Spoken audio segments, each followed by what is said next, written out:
madaxweynaha jamhuuriyadda Soomaaliland mudane Axmed Maxamed Maxamuud Silaanya ayaa habeenkii xalay ahaa waxa uu xadhiga ka jaray laab casri ah oo laga hirgeliyay markii ugu horeysay Soomaaliland kaasi oo lagu baadhi doono tayada shidaalka dalka Soomaaliland yimaada munaasabadaasi oo ahayd mid hanaankeeda dhicitaan si heer sare ah looga soo shaqeeyay ayaa ka dhacday barxadda weyn ee kaydka haamaha shidaalka ee magaalada Berbera waxaana munaasabadaasi ay kulmisay haldoorka xukuumadda Soomaaliland madax dhaqameed siyaasiyiin xildhibaanada aqalka golaha guurtida iyo baarlamaanka fanaaniinta xidigaha geeska iyo waliba marti sharaf kale oo aad u tiro badan ugu horeyna waxa halkaasi ka hadlay maareeyaha haamaha shidaalka Sheekh Salebaan Siciid Cali oo faahfaahin dheeraad ah ka bixiyay laabkan casriga ah ee uu ka hirgeliyay kaydka haamaha shidaalka ee magaalada Berbera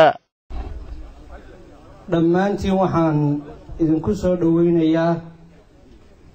Berbera Oil Terminal iyo laabka inoo hirgalay ee aan caawa xarig ka jarkiisii madaxweynaha jamhuuriyadda Soomaaliland mudane Axmed Maxamed Maxamuud oo xarig ka jaray hadalka waan soo koobayaa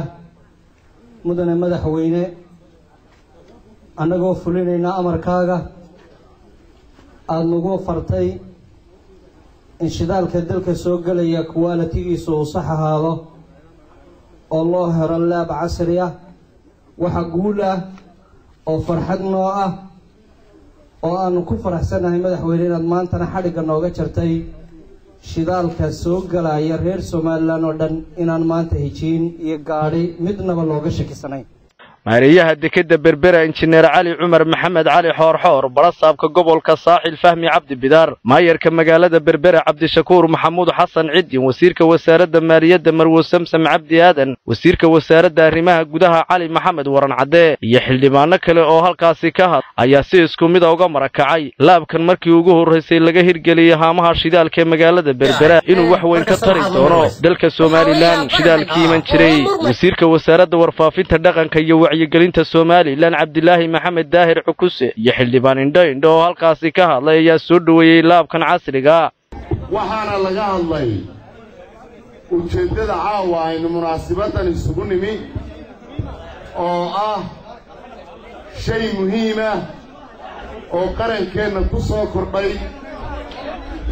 shay muhiim ah oo dhaqaalaha dalka ku soo kordhay shay muhiim ah oo shaqaabuur cusub oo soo kordhay ah inaynu xarigga ka jarno kaasoo ah shaybaarka aynu maanta halkan joogno wada sheegeen Berbera waa magaaladii Maxamed Siyaad Barre markii la kari waayay markii la qabtay magaaladan ay dhulkii kala ka tigeen ciidankii aadka waxay dheertay Berberi oo aad marxaati ka wadatay anagu de markii Boorame iyo Burco laba shiroo Berberadan ka dhacay oo madaxweyne adiga aan marxaati ku qabsanayo kii Burco haddii ayna Soomaaliland Berbera isugu imaan muu qabsoomeen gabagabadiina waxaa munaasabadaasi soo afmeeray madaxweynaha jamhuuriyadda Soomaaliland mudane Axmed Maxamed Maxamuud Silaanya oo soo dhaweeyay waxqabadka ballaaran ee ka hirgalay haamaha shidaalka ee Berbera isagoo maareeyaha haamaha shidaalka ee Berberana ku bogaadiyay waxqabadkaasi baaxad leh ee uu ka hirgeliyay haamaha xad weyn aad iyo aad weyn bay tahay in caawir halkan isugu dhawaadno oo aynu xafladda sharafta iyo qiimaha leh aynu ka soo warqayn galno dadka ugu horeysa waxaan jecelahay inaan dadweynaha reer Berbera aad iyo aad ugu mahadnaqo sida sharafta iyo qiimaha leh ee mar walba ay noo soo dhaweeyaan martiqaadka fiican soo dhaweynta fiican waxqabashada fiican iyo horumarka ay muujinayaan intaba aad iyo aad baan uga mahadnaqaya kuna hambalyeynaya waxaan leeyahay haddii aynu maanta halka isugu nimid waynu doonaya in horumarkeena mar walba hor usii marno waynu ku tallaabsanno tallaabooyin ganacsigeena haamaheenna kororsigeena kor usii qaadaya inaynu marba inagoo wada jirno oo gacmaha ishaysano oo meel uga soo wareejeysan aynu ku tallaabsanno waa lagama maarmaan waxaan jecelahay inaan halkan mahadnaq ballaadho uga soo jeedisho Salebaan iyo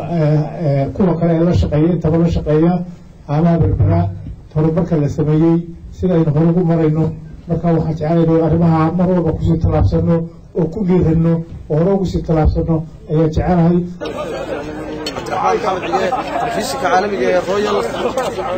xarunta kaydka haamaha shidaalka ee magaalada Berbera.